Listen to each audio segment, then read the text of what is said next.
દોસ્તો નમસ્કાર, હું ડૉક્ટર પ્રયત્કર કાનડિયા. મારા અત્યાર સુધીમાં 45 પુસ્તકો પબ્લિશ થયા છે. હમણાં જ તાજેતરમાં જ આ વર્ષે એક સરસ પુસ્તક પ્રકાશિત થયું છે, ખણીમ ખણીમ. ખણીમ ખણીમ એ કાવ્ય સંગ્રહ છે. એની અંદર મેં ગામડાને લગતા, શહેરને લગતા પ્રેમના ગીતો, સૌંદર્યના ગીતો, પ્રકૃતિના ગીતો એની રચના એની અંદર કરી છે.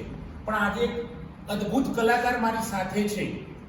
એમનું નામ છે જગદીશભાઈ પરીખ. જગદીશભાઈ પરીખે રેડિયો, દૂરદર્શનમાં વગેરેમાં એમણે ગીતો ગાયા છે. અદ્ભુત કલાકાર છે અને જ્યારે શ્રોતાગણ એમને સાંભળે છે ત્યારે મુગ્ધ થઈ જાય છે, ધ્યાનમય બની જાય છે.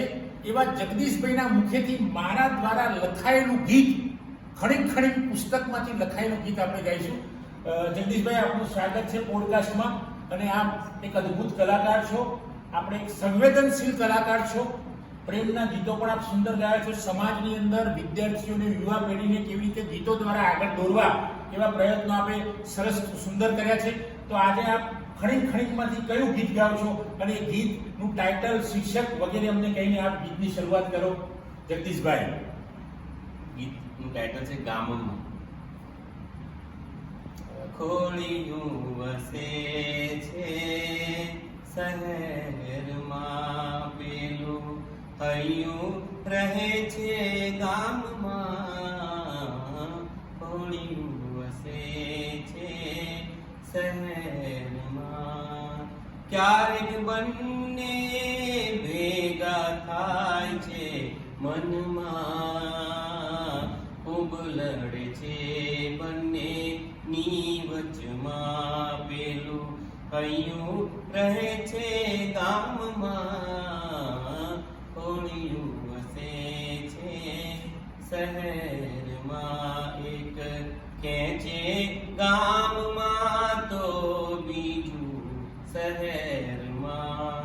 શહેર છોડાતું નથી જવાબદારીમાં, હૈયું રહે છે ગામમાં. ખોળિયું વસે છે શહેરમાં, ગામ વિસરાતું નથી પ્રેમમાં. ખોળિયું વસે છે શહેરમાં, આખરે વિચારને કરી દીધું મનમાં.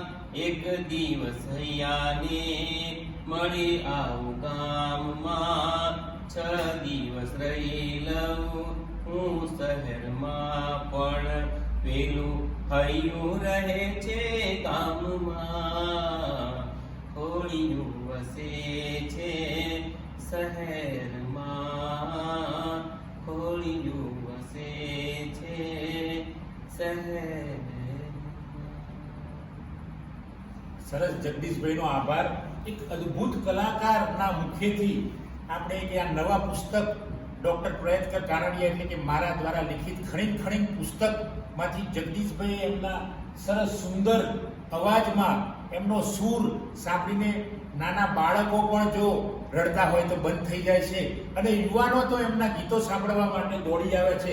એવા અદ્ભુત કલાકાર, એવા જેની વર્ણન ના થઈ શકે એવા કલાકાર શ્રી જગદીશભાઈ પરીખનો અહીં અત્રે હું આભાર માનું છું.